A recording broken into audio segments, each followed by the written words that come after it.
5 inspirations de la vie de Esther.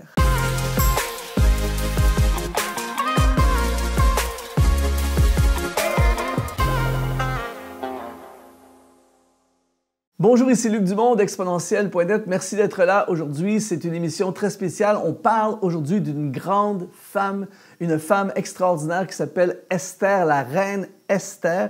Et justement, puisque nous parlons d'une grande femme, j'aimerais t'offrir aujourd'hui un e-book tout à fait gratuit pour les femmes qui a été écrit par nul autre que Stéphanie Rieder.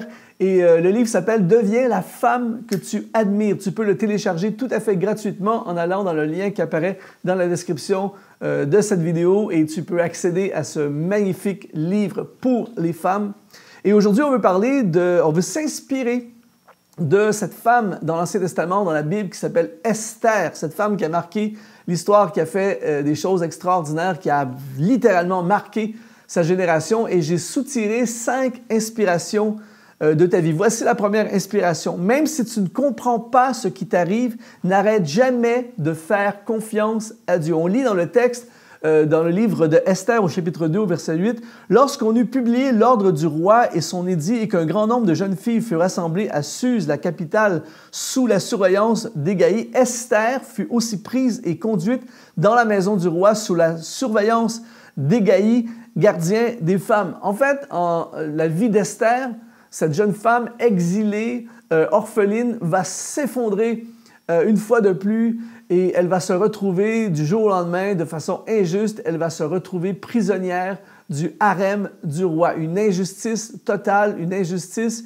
et surtout une situation qui aurait pu lui faire croire que tout est fini, sa vie est fichue. Pour le reste de sa vie, elle sera dans le harem du roi, elle n'a plus de liberté et elle est fichue. Et ça, c'est la perspective de son contexte à ce moment-là. Nous, on regarde cette histoire à la lumière du futur et on sait très bien que la situation va changer et que la situation va tourner à l'avantage d'Esther. Et le message pour toi et moi aujourd'hui, c'est que peu importe ce qui se passe en ce moment, peu importe si je ne comprends pas ce qui m'arrive, on a tous des situations dans notre vie des fois où on se dit « mais qu'est-ce qui m'arrive? » Tu as l'impression que tu ressens que c'est profondément injuste et surtout, tu n'as plus le contrôle. Mais aujourd'hui, j'aimerais te dire, peu importe la situation dans laquelle tu es, n'arrête jamais.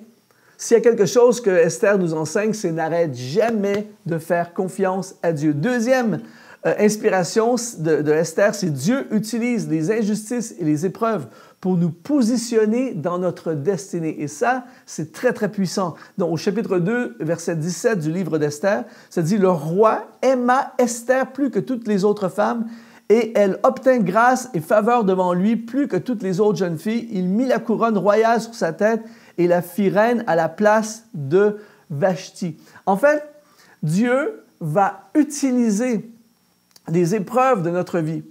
Il va utiliser les injustices que tu vis à ton travail, les trahisons que tu vas vivre dans ta vie personnelle, les épreuves pour lesquelles tu n'as rien fait de mal et pourtant ces épreuves viennent vers toi, les situations déprimantes et décourageantes parfois qui arrivent dans notre vie où on se dit « mais d'où ça vient ce truc? Pourquoi je vis cette situation? » Eh bien, j'aimerais t'annoncer aujourd'hui que Dieu va les utiliser.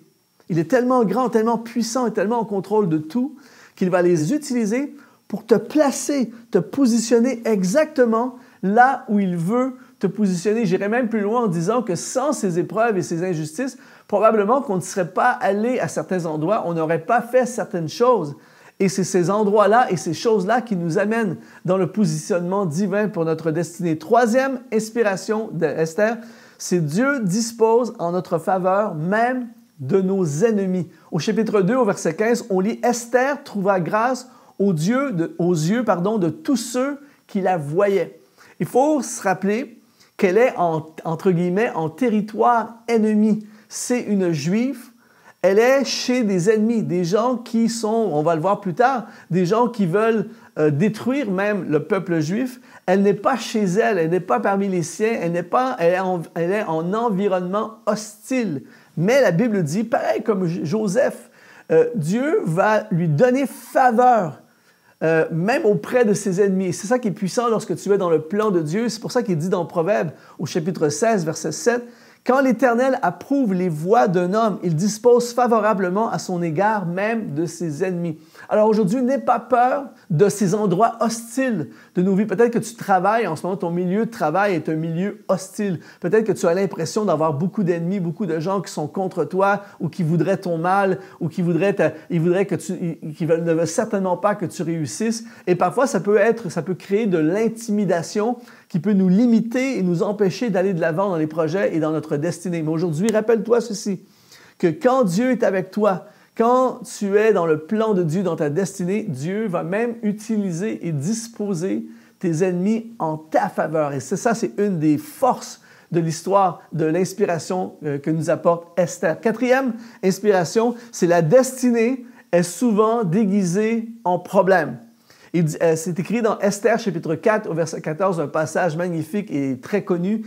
Et c'est Mardoché, son oncle, qui va lui dire ceci. « Et qui sait si ce n'est pas pour un temps comme celui-ci que tu es parvenu à la royauté? » En fait, Mardoché va amener une pensée dans le cœur d'Esther qui peut-être se sentait déprimée, peut-être se sentait oubliée, abandonnée, ne voyait pas de futur à sa situation.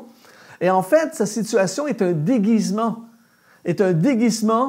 C'est sa destinée qui est déguisée en catastrophe.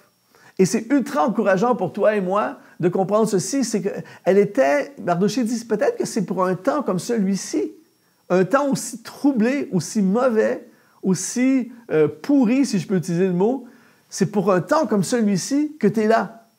Et peut-être que toi aussi, c'est la même chose pour toi, peut-être que ton problème en ce moment, peut-être que cette situation qui te pèse, cette situation qui t'oppresse, te décourage, attention, peut-être que c'est pour un temps comme celui-ci que tu es là en train de vivre ça et peut-être que ton problème est simplement ta destinée qui est déguisée. Et on voit ça partout au travers des Écritures. Dieu va cacher le trésor, Dieu va cacher la destinée, Dieu va cacher son plan derrière une difficulté. Et c'est pour ça qu'il ne faut pas fuir, il ne faut pas abandonner, il ne faut pas faire demi-tour devant un obstacle, devant un défi, devant un problème, parce que derrière se cache la beauté de ta destinée. Et ce qui m'amène à la cinquième inspiration de Esther, c'est concentre-toi sur ce que tu peux faire et non sur ce que tu ne peux pas faire. Il est écrit au chapitre 5 de Esther, chapitre 5, versets 1 à 3. « Le troisième jour, Esther mit ses vêtements royaux et se présenta dans la cour intérieure de la maison du roi, devant la maison du roi. Le roi était assis sur son trône royal dans la maison royale, en face de l'entrée de la maison. Et lorsque le roi vit la reine Esther debout dans la cour, elle trouva grâce à ses yeux. Et le roi tendit à Esther le sceptre d'or qu'il tenait à la main. Esther s'approcha et toucha le bout du sceptre. Le roi lui dit, « Qu'as-tu, reine Esther, et que demandes-tu? Quand ce serait la moitié du royaume, elle te serait donnée. » En fait, la situation est catastrophique. Esther a des limitations partout autour d'elle. Il y a 1 million de choses qu'elle ne peut pas faire. Mais au lieu de se décourager, au lieu d'abandonner, au lieu de tout remettre en question, au lieu de s'effondrer et puis de s'apitoyer sur son sort, elle a fait la seule chose qu'elle pouvait faire. Elle s'est concentrée sur ce qu'elle pouvait faire. Elle a demandé audience au roi, ce qui était extrêmement dangereux parce qu'on ne devait pas déranger le roi. C'est le roi qui demandait aux gens de venir à lui et jamais les gens qui demandaient d'aller vers le roi. Mais elle a fait la seule chose qui lui restait possible à faire et elle a trouvé grâce. Ça a ouvert la porte à quelque chose et à cause de cette audience, à cause de cette connexion qu'elle aura avec le roi qui est prêt à tout lui offrir, eh bien, elle va sauver sa nation d'un génocide. Et en fait, toute la situation va prendre son sens. Elle va comprendre pourquoi elle s'est retrouvée dans cet endroit pitoyable, dans cette situation injuste et compliquée. C'était pour sauver sa nation d'un génocide. Et c'est pour ça que toi et moi, on doit s'accrocher aujourd'hui. C'est pour ça que toi et moi, on doit voir beaucoup plus loin que le contexte actuel de notre vie. Parce que qui sait si ce n'est pas pour un temps comme celui-ci qu'on a été placé. Et aujourd'hui, je ne sais pas quelles sont tes limitations, quels sont les obstacles et les impossibilités de ta vie, mais je veux t'encourager à te concentrer sur qu'est-ce que je peux faire. Il y a 1000 choses que je ne peux pas faire. je les mets de côté, je me concentre sur ce que je peux faire et prépare-toi à voir la gloire de Dieu se manifester dans ta vie. Alors, si tu veux découvrir encore plus, eh bien, je t'encourage à télécharger ce e-book tout à fait gratuit de Stéphanie Rieder qui s'appelle « Comment devenir la femme que tu admires ». Tu vas dans le lien qui apparaît dans la description de cette vidéo et tu accèdes tout à fait gratuitement à ce magnifique e-book qui va t'inspirer et te propulser encore plus loin. Si tu as été encouragé aujourd'hui, mets un like, écris des commentaires et abonne-toi à la chaîne YouTube. Ici Luc Dumont, c'est toujours un honneur d'investir dans ta destinée et je te dis, sois exponentialisé.